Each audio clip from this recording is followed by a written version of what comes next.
This assessment asks us to draw the Lewis structure of chloromethane and calculate the formal charges as a way of knowing that the structure is correct.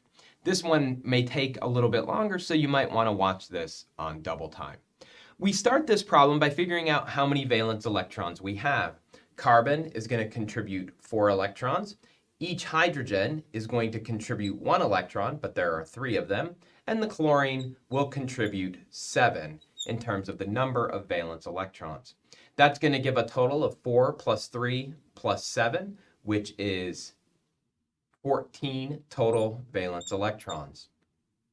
We're going to put the carbon, being the least electronegative atom, in the center, so we can start by doing this here. We're going to attach the hydrogens to the central carbon using a covalent bond. Each bond is worth 2 electrons, so we've used 2, 4, 6 electrons. We'll attach the chlorine as well for our 8 electrons. We now have 6 electrons left over. Those electrons are going to fill the valence shell of the chlorine atom, 2, 4, 6. We're now ready to calculate the formal charge, and to do so for carbon, we know that the equation tells us it's 4 minus 1/2 of the shared electrons, which is 8, minus the unshared, and so carbon is going to have a formal charge of 0. We don't have to show formal charges of 0. For each hydrogen, we have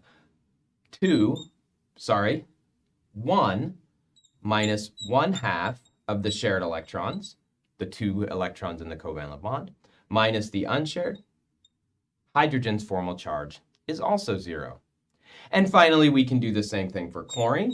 Chlorine is going to be 7 minus 1/2 of the shared, 2, minus all 6 unshared, for a total of 0.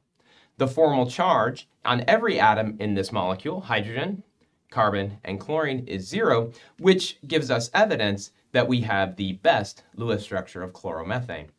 The other thing that helps us know we have the best structure is that every atom has a filled octet. Carbon has 8 electrons, chlorine 8 electrons, and hydrogen, whose octet is to have 2 electrons, it can only have 2 and be most stable. All the valence shells are filled. Once again, this is the most stable Lewis structure.